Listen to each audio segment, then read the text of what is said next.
Улаанбаатар хотод 7 сарын 1-ээс ахуулаад орсон борооны улмаас сэлб голын усны түвшин нэмэгдсэн байгаа.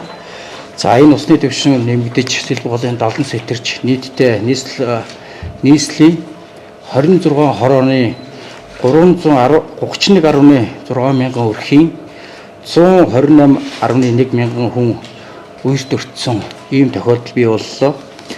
За Баянзүрх Сүхбаатар хаан уул Чингэлтэй сонгон хайрхан дүүрэгт бол үйлдвэртсэн нийт 243 өрхийн 743 иргэнийг бол аюулгүй байршилд бол нүүлгэн шилжүүлэх арга хэмжээг зохион байгуулж ажилласан. За өрийн ус далангад авсантай холбогдуулаад далан бэхжүүлэх хүчтгэх аюулгүй болох чиглэлээр нийтдээ 80 мянга орчим шуудаа 900 м3 элс шороо хайргыг байрлуулах. За үүнд бол 300 орчим машин механизм ажиллалаа. За сэлб голын усны урсцыг сайжруулах, усны түвшин бууруулах зорилгоор 3 цэг дээр бол усны голдрол дээр нэмж сэтлэх, урсцыг нэмэгдүүлэх арга хэмжээг зохион байгууллаа.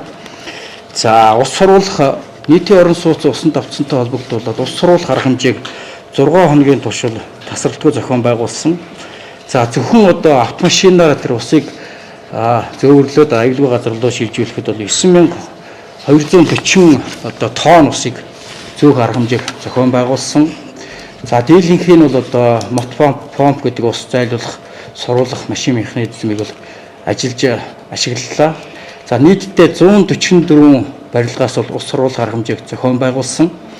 7 сарын 14-ний өдрийн байдлаар бол 143 барилгаас 144 барилгаас 143-ыг бол бүрэн сурвалжаад аюулгүй байдлыг хангаад сөөхт нь цаашдаа бусад холбогдох хор уршгийн харилцаа ажлыг зохион байгуулаарай гэдэг үүрэг чиглэлийг өгсөн зохион байгуулалтыг авч хэрэгжүүлсэн. За одоогийн байдлаар Баянзүрх дүүргийн 43 дугаар хороон дээр нэг барилга бол сурвалж арга хэмжээ хийгдэж байгаа. За энэ бол хөрсний бүний усны нэвчил байгаа учраас сурвалжлах ажил бол тасралтгүй хийгдэж байгаа. Ингээд үргэлжлээд байж байна. За өрийн улмаас хуралдсан 10.5 тонн орчим лаг шаврыг бол зөөсөн. За нийтийн эзэмшлийн талбай орон сууц гэр хорооллын 22.7 сая метр квадрат талбайг бол цэвэрлэж 22.2 сая метр квадрат талбайд бол халдваргүйжүүлэлтийн ажлыг бол зохион байгуулсан. За хотын төвийн 6 дүүргийн хэмжээнд 1113 цахилгаан станцыг дамжуулах дэд өртөөн дээр энэ үер усны аюултай холбогдуулаад 52965 хэрэглэгчийн цахилгааныг бол хязгаарлах арга хэмжээг бол болцсогүй эрсдлээс сэргийлж хязгаарлах арга хэмжээг авч хэрэгжүүлсэн.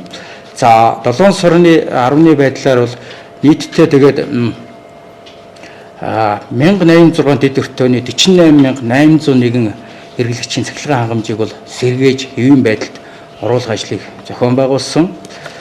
За энэ ус суруулах, лаг шавар цэвэрлэх тэгээд дэд станцууд бол бас хатах ёстой. Хэрвээ чигтэй байгаа цахилгаан хангамжийг өгөх юм бол цахилгааны аюулгүй байдал, галын аюулгүй байдал гэдэг бусад давхар хавсарсан аюулгүй байдал үүсгэхтэй холбогдуулаад энийг хатаах, за дээр нь бас тодорхой хугацаанд мэргэжлийн хүмүүс шалгах, энэ сүлжээгээ шалгахаас ахуулаад ажлууд хийгдсэн байгаа.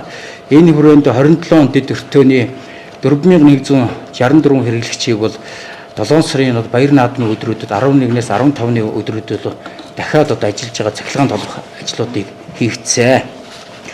За нийтдээ Улаанбаатар хотод тохиолдсон энэ үрийн гамшигын үед бол онцгой байдлын байгууллага, за усын онцгой гомс, нийслэлийн онцгой гомс, төрийн цэргийн болон хууль сахиулах байгууллагууд, гамшигаас болох албад, иргэд гэдэг энэ үйл ажиллагаанд нийтдээ 14343 хүн бол үүрэг гүйцэтгэж ажиллалаа.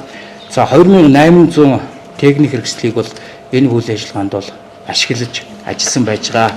Одоогоор Улаанбаатар хотын ялангуяа сэлб голын дагуух нийтийн орон сууц, ард иргэдийн амьдрал хэвийн байдалд ороод шилжээд байгаа гэдэг энэ мэдээлэл өгье.